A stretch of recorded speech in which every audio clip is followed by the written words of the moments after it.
আমরা এখন জাবলে রহমত সেই পাহাড়ে উঠেছি, যেখানে রাসূল সাল্লাল্লাহু আলাইহি ওয়াসাল্লাম বিদায় হজের ভাষণ দিয়েছিলেন। সেই পাহাড়ে উঠেছি ইনশাল্লাহ। সেই যে জায়গা হজের ভাষণ দিয়েছিল সেইখানে অবস্থান করেছি, এবং যেখানে আদম আলাইহিস সালামের দোয়া কবুল করেছেন আল্লাহ রাব্বুল আলামিন।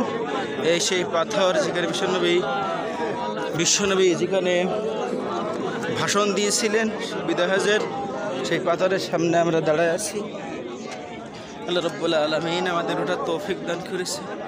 এই সেই পাথর আরাফাত ময়দানে আল্লাহ রাব্বুল আলামিন আমাদের প্রত্যেক উমরা হাজিকে হজ থেকে আল্লাহ তাআলা তুমি কবুল করো আল্লাহ। আল্লাহ তুমি আমাদেরকে মাফ করো আল্লাহ।